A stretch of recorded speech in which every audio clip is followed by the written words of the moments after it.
Hello everyone, कैसे हो आप सभी। हमारे चैनल पे आपका स्वागत है। मेरा नाम है हेमंत और आप अभी देख रहे हैं जीएस विद हेमंत चैनल को।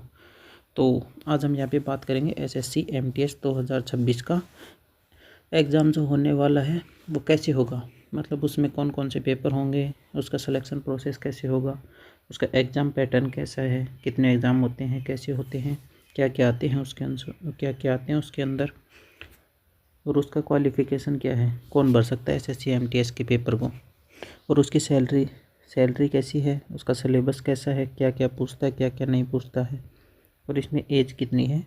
आज उसकी हम जो बात करेंगे वो संपूर्ण जानकारी आपको इसी वीडियो में मिल जाएगी। तो हमारे चैनल जीएस विद हेमंत को सब्सक्राइब कर लीजिएगा और आगे ही ऐसी एसएससी एमटीएस 2026 के लिए इसकी क्लासेज भी चलेंगी, फ्री हैं। जो आज सभी क्लासेज जीके की चलेंगी जो हमारे चैनल पे फ्री होती हैं हमेशा। 2025 के लिए भी हमने चलाई थी एमटीएस एक्सप्रेस सीरीज चलाई थी हमने, तो इसके लिए भी 2026 के लिए भी चलाएंगे, ठीक है। और हमारे चैनल को फॉलो ज़रूर कर लीजिएगा, आने वाली अपडेट यहीं पे मिलेंगे आपको। चलो शुरू करते हैं। तो पहले हम देख लेते हैं ये एसएससी एमटीएस है क्या। एसएससी एमटीएस जिसको बोलते हैं मल्टीटास्किंग स्टाफ बोलते हैं, जो एसएससी अपने एग्ज़ाम के थ्रू लेती है, तो सभी को पता होगा। तो हम इसके एग्ज़ाम पैटर्न की बात कर लेते हैं। तो इसके एग्ज़ाम पैटर्न को हम देखें तो इसमें 2 सेशन होते हैं। ये एक ही दिन में होगा ये एग्ज़ाम, और इसमें होते हैं 2 सेशन। पहले वाले को बोलते हैं सेशन 1 और दूसरे वाले को बोलते हैं सेशन टू। अब जिसमें देखते हैं सेशन 1 में क्या आता है, सेशन 2 में क्या आता है। जैसे कि हम बात करेंगे सेक्शन 1 की, तो इसमें हमारे पास पूछता है मैथ, पहला पूछता है मैथ, दूसरा पूछता है रीजनिंग। ये 2 सब्जेक्ट पूछता है। इसमें क्वेश्चन आते हैं 20, मैथ के भी 20 क्वेश्चन आते हैं, रीजनिंग के भी 20 क्वेश्चन आते हैं। और ये दोनों ही 20 क्वेश्चन, एक नंबर का क्वेश्चन, सॉरी इसमें एक क्वेश्चन है वो आता है 3 नंबर का। तो ये टोटल हो गई 20 × 3 60 नंबर के। 60 नंबर की मैथ आती है, 60 नंबर की रीजनिंग आती है। और इसमें एक सबसे बढ़िया बात यह है कि इसमें नो नेगेटिव मार्किंग है। नेगेटिव मार्किंग बिल्कुल नहीं है, आप तुक्के भी मार के आ सकते हैं। आपको लगभग 12 से 13 क्वेश्चन इसमें सही करने होते हैं क्वालिफाई करने के लिए 12 से 13 क्वेश्चन मान के चलो अच्छे से, तुक्के भी मारोगे तो हो जाएगा।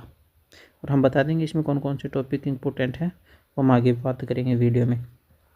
और सेशन टू में आता है, पहला तो आता है इंग्लिश, 25 क्वेश्चन आते हैं इंग्लिश के, और दूसरा आता है जीके जीएस जिसमें आते हैं 25 क्वेश्चन।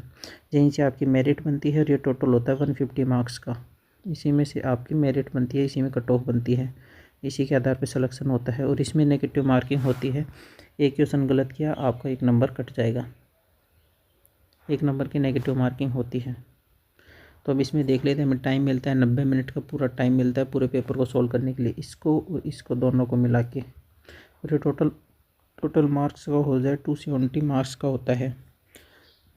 मैथ, रीजनिंग, इंग्लिश और जीके को मिला के होता है टोटल 270 मार्क्स का। अब हम इसमें बात करते हैं कि हमारे लिए मैथ में क्या पढ़े, रीजनिंग में क्या पढ़े, इंग्लिश में क्या पढ़े और जीके में क्या पढ़े, ताकि इसी बार हमारा 2026 में सिलेक्शन हो जाए। इसका एग्ज़ाम जो नोटिफिकेशन है उसके लिए हमने एक अलग से वीडियो बनाई है, वो हमारे यहाँ चैनल पे जाके देख सकते हैं। इसका वैसे बता देता हूँ, इसका जो फॉर्म है वो जून से जुलाई के बीच में आएगा, और इसका एग्ज़ाम है वो अक्टूबर से लेके नवंबर के बीच में होगा। पक्का यही है, दे तो सितंबर का रखा है लेकिन सितंबर में नहीं होगा, अक्टूबर नवंबर में होगा। तो हम ये बात कर लेते हैं मैथ में क्या पढ़ना है हमें। तो चलो हम बात करते हैं एमटीएस में हमें मैथ में क्या पढ़ते हैं। ये टॉपिक है, आप इन्हीं में कर लीजिए, आपका हो जाएगा मैथ और रीजनिंग क्वालिफाई हो जाएगा। पहले मैथ की बात कर लेते हैं, मैथ में क्या पढ़ना है। मैथ में एक चैप्टर होता है परसेंटेज, आपको परसेंटेज पढ़ लेना है कंप्लीट, रेशियो पढ़ लेना है, प्रॉफिट एंड लॉस को कंप्लीट कर लेना अच्छे से, एवरेज को पढ़ लेना है, टाइम एंड वर्क को पढ़ लेना है, और time and distance, SI NCI, simple interest, compound interest.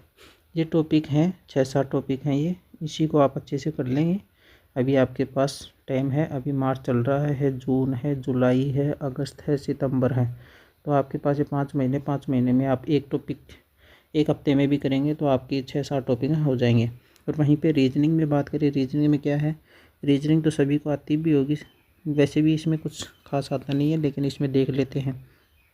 एक एनालॉगी, एक क्लासिफिकेशन पढ़ेंगे, एक सीरीज, एक कोडिंग डिकोडिंग, एक ब्लड रिलेशन, एक डायरेक्शन और एक वेन डायग्राम जिसे बोलते हैं सिलोजिज्म, वेन आरेख, नैनिकमन का नियम। तो ये सब आपको एसएससी एमटीएस के लिए मैथ और रीजनिंग में ये टॉपिक आपके हैं। 10 से 12 टॉपिक हैं, ये 7 टॉपिक तो ये 1 2 3 4 5 7 ये हैं और 3 6 7 टॉपिक हैं, ये लगभग 14 टॉपिक हैं। आपको इन्हीं में से कर लेना है।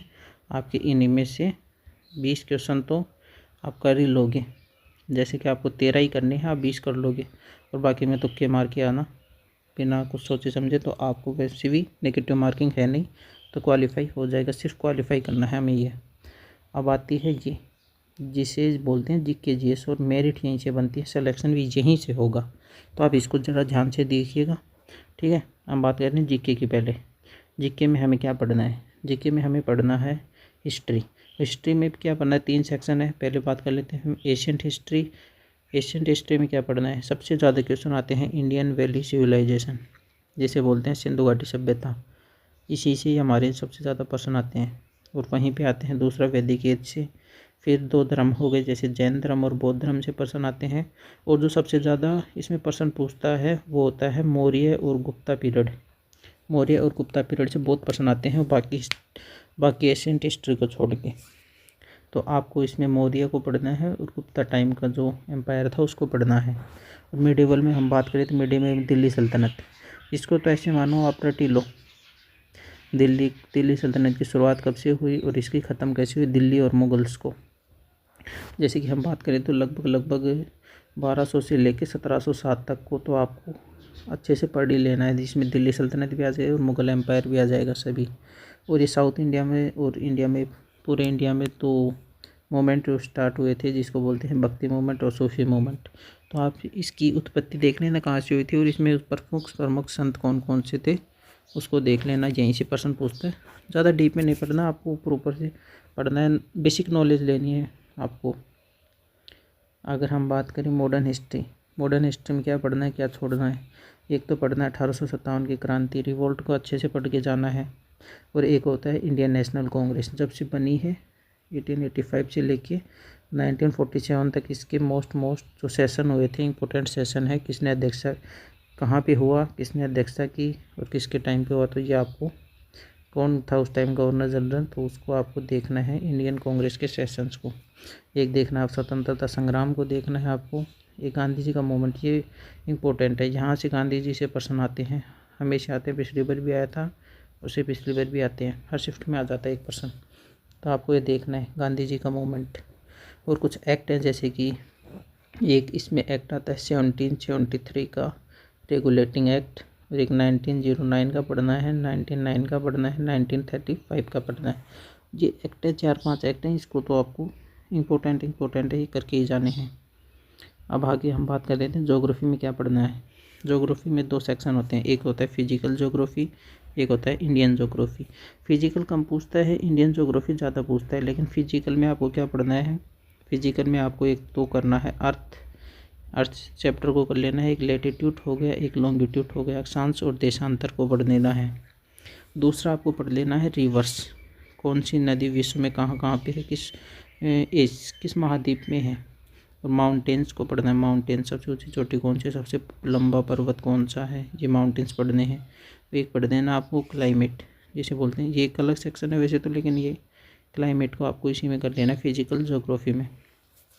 अब बात करते हैं इंडियन ज्योग्राफी। इंडियन ज्योग्राफी में क्या पढ़ना है? सबसे पहले तो आपको इंडिया की सभी रिवर पढ़नी है, कहाँ से उत्पन्न होती है, कहाँ से बहती है, कितनी लंबाई है, उसके किनारे पे बसे हुए शहर कौन से हैं वो आपको याद होने चाहिए।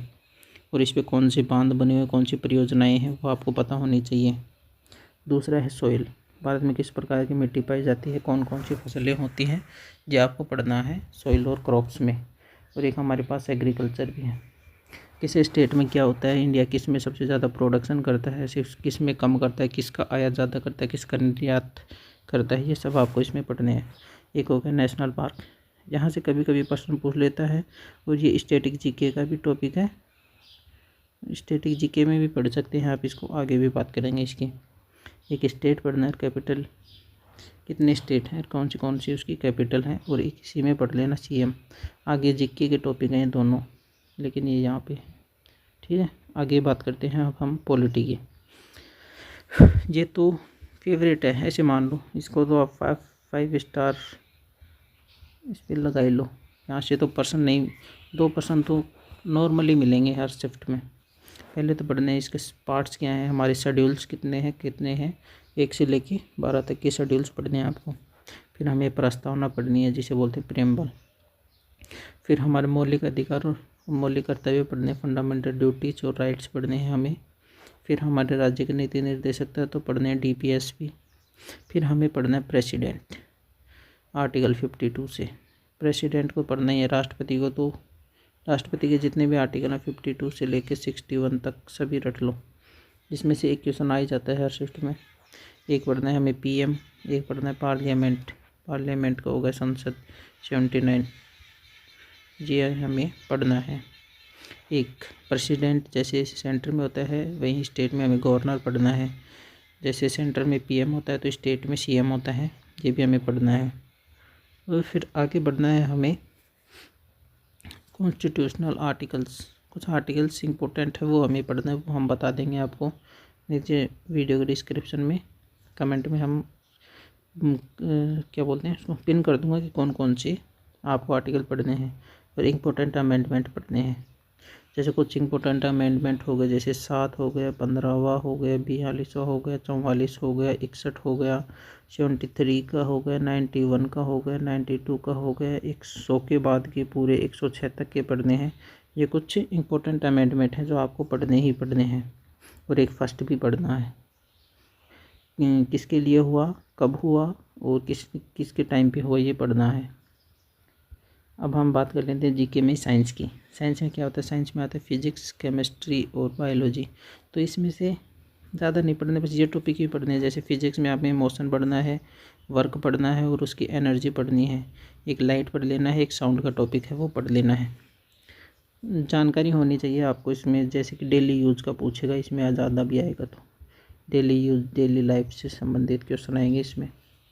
केमिस्ट्री में एसिड पता होना चाहिए, बेस और सॉल्ट के बारे में, एक पीरियोडिक टेबल, इसे पसंद आ ही जाता है, इसको पढ़ लेना अच्छे से। केमिकल रिएक्शन छोड़ सकते हो आप केमिकल रिएक्शन को, लेकिन अभी टाइम है तो आप पढ़ लेना इसको। बायोलॉजी से 2025 में बहुत क्वेश्चन आए हैं, जैसे इसमें डिसीज़ हो गई, विटामिन हो गए, न्यूट्रिशन हो गई, ह्यूमन बॉडी हो गई। ह्यूमन बॉडी से वो टॉपिक आए थे इस पर, जैसे कि हार्ट हो गया, एक ब्रेन टॉपिक से भी पर्सन आए थे, MTS में भी आए थे, CGL में भी आए थे। स्टैटिक जीके, अब हमें जीके में क्या पढ़ना है ये देख लेते हैं। जीके में आपको पढ़ना है पहले तो नेशनल सिंबल्स, फिर अवार्ड्स का टॉपिक पढ़ना है, फिर डांस का, फेस्टिवल्स का, इम्पोर्टेंट डेज कौन से, बुक और ऑथर कौन से, नई किताबें कौन सी आई हैं। एक स्पोर्ट्स को पढ़ना है, और एक ऑर्गेनाइजेशन जो है वर्ल्ड में उनका हेडक्वार्टर कौन से हैं और उनकी स्थापना कब हुई थी, स्थापना को भी पढ़ना है। और इसमें से भी अगर ज़्यादा पूछे तो एक और डांस पढ़ना है आपको, एक फेस्टिवल पढ़ना है, बुक एंड ऑथर को पढ़ना है। अगर इसको क्रम वाइज बताएं तो डांस 1 नंबर पे रखो, फेस्टिवल 2 नंबर पे और बुक एंड ऑथर 3 नंबर पे। ये तो इम्पोर्टेंट है, पढ़ने ही पढ़ने हैं आपको, इसको तो छोड़ के जा ही नहीं सकते। अभी जो MTS का पेपर हुआ था 2025 में, तो उसमें स्टैटिक जीके के लगभग 10 से 12 क्वेश्चन आ रहे थे। 10 से 12 क्वेश्चन का मतलब समझ रहे हो, 12 गुणा 3 देख लो, 30 से 35 नंबर के क्वेश्चन यहीं से आ रहे थे, 50 में से, सॉरी 75 में से यहीं से आ रही थी। अब हम बात कर लेते हैं इंग्लिश में।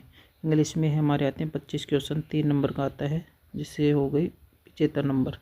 यहीं पे इंग्लिश में अगर आपने 22 से 23 क्वेश्चन सही कर दिए और जीके में 17 से 18, तो आपका सिलेक्शन कोई नहीं रोक सकता। आपने लगभग 40 क्वेश्चन सही कर दिए 50 में से, तो 120 कट ऑफ इतनी ही जाएगी। लास्ट टाइम भी इतनी गई थी, लास्ट टाइम तो और भी कम हुई थी एडिक्यूटी की वजह से। तो इसमें इतना तो आपको करके ही जाना है। 25 क्वेश्चनों में से क्या पढ़ना है देख लेते हैं। ग्रामर का, इंग्लिश में ग्रामर आती है, ग्रामर के 8 से 10 क्वेश्चन आते हैं ग्रामर में। फिर वोकेबलरी आती है, 6 से 8% की वोकेबलरी। इस पर कॉम्प्रिहेंशन, जिसमें 4 से 5 क्वेश्चन कंपलसरी थे MTS की शिफ्ट में 2025 में। जिसमें कॉम्प्रिहेंशन में आता है पैसेज आ रहे थे। पहले आता था क्लोज टेस्ट, लेकिन इस बार आ रहे थे पैसेज की 5 क्वेश्चन हर शिफ्ट में थे। हर शिफ्ट में 5 का मतलब हो गया 15 नंबर के। तो आप इसको छोड़ के नहीं जा सकते हैं। कॉम्प्रिहेंशन को आप 5 स्टार लगा लीजिए, ये तो करनी ही है आपको। एक सेंटेंस इम्प्रूवमेंट जिसमें PQRS होते हैं, ये दो क्वेश्चन थे हर शिफ्ट में। पिछली बार कुछ स्टूडेंट ने पेपर दिया था, उन्होंने बताया था हर शिफ्ट में 2 क्वेश्चन तो सर आ रहे थे। हमारी में 2 शिफ्ट थे, एक तो पैसेज आया था हमारी में, एक PQRS आया था। उन्होंने बताया था 5 क्वेश्चन इसके हो गए, 2 इसके हो गए, 7 क्वेश्चन हो गए। 7 7 14 21 नंबर के पर्सन हो गए। आप कैसे छोड़ सकते हो 75 नंबर में से 21 नंबर? आप वैसे छोड़ दोगे तो कट ऑफ से वैसे ही पार हो जाओगे। कि बायोलॉजी का टॉपिक यहाँ नहीं आएगा, जो छोड़ दो इसको। सेंटेंस इम्प्रूवमेंट हो गया, और क्लोज कॉम्प्रिहेंशन हो गया, वोकेबलरी हो गई, ग्रामर हो गई। जो टॉपिक है पढ़ के जाना है। अब इसमें देख लेते हैं कि स्मार्ट स्टडी कैसे करें। इंग्लिश में स्मार्ट स्टडी, जैसे कि आपने पहले पढ़ लिया पार्ट ऑफ स्पीच, फिर टेंस पढ़ लिया, फिर सब्जेक्ट वर्ब एग्रीमेंट, एक टॉपिक हो गया आर्टिकल प्रीपोजिशन, और एक एरर डिटेक्शन का हो गया। डेली वोकेबलरी पढ़ लिया आपने। इंग्लिश में अगर ग्रामर पढ़नी है तो part of speech, tense, subject verb agreement, article and preposition, और एरर डिटेक्शन और वोकेबलरी तो आपको डेली पढ़नी है। डेली के डेली इसकी शेड्यूल कर लो। हमें 50 वर्ड तो याद करनी ही है साइन एंड टू का। और ये प्रीपोजिशन, फिक्स प्रीपोजिशन को पढ़ के जाना। पिछली बार बहुत क्वेश्चन आए थे फिक्स प्रीपोजिशन का, 1 से 2 क्वेश्चन तो थे। फिक्स प्रीपोजिशन ये आ रही थी, और आपको 2023 के, 24 के, 25 के PYQ कर लेने हैं। SSC MTS में ये कर लोगे तो बहुत है, इतना ही। तो ये हमारा MTS के लिए 2026 के लिए प्रिपरेशन थी कि आपको कैसे करना है, इसका एग्ज़ाम पैटर्न कैसा है। तो ये बताना है कि वीडियो कैसी लगी आपको। वीडियो को लाइक कीजिएगा, शेयर कीजिए, कमेंट में बताइएगा कि कैसी लगी थी, और नेक्स्ट टॉपिक किस पे आपको वीडियो चाहिए। ये हमारा चैनल है GS with Hemant Telegram channel, तो आप इसको सब्सक्राइब कर सकते हैं, ज्वाइन कर लीजिएगा। इसकी PDF आपको यहीं पे मिल जाएगी, और इसके जो भी GK की क्लासेस चलेंगी इसकी सूचना भी आपको यहीं पे मिल जाएगी GS विथ हेमंत चैनल पे। और हमारा सब्सक्राइब भी करके जाइएगा हमारे चैनल को, यूट्यूब चैनल को। आप हमारे सपोर्ट की ज़रूरत है हमें। ओके, ये हमारा कमेंट करके बताइएगा वीडियो कैसी लगी, और नेक्स्ट वीडियो किस टॉपिक पे चाहिए वो बता दीजिएगा, मैं बना दूँगा आपको वीडियो। Thank you. चलो मिलते हैं अगली वीडियो में।